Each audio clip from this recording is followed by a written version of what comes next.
গাজা উপত্যকায় ইসরায়েলের লাগাতার হামলায় মৃত্যুপরিত রূপ নিয়েছে পুরো অঞ্চলটি। বোমা, গোলা আর আগুনে পুড়ছে এক একটি ঘরবাড়ি, শিক্ষা প্রতিষ্ঠান, এমনকি হাসপাতালও। গাজায় এখন প্রতিটি মুহূর্ত কাটছে মৃত্যু ভয়ে।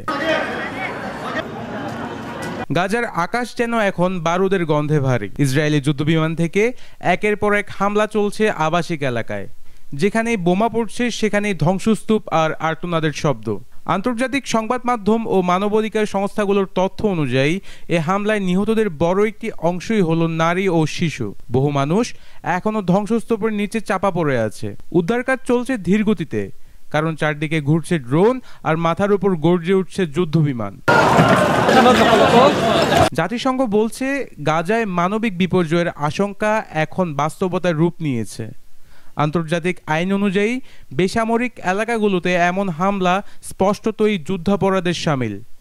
তবু কোনো প্রতিরোধ দেখা যাচ্ছে না আন্তর্জাতিক সম্প্রদায়ের পক্ষ থেকে। ইসরায়েলের এই আগ্রাসন কবে থামবে কেউ তা জানে না। তবে বিশ্ব যদি এখনো চুপ থাকে, তাহলে ইতিহাস হয়তো এই নীরবতাকেই দায়ী করবে একটি জাতির নিঃশেষ হয়ে যাওয়ার জন্য।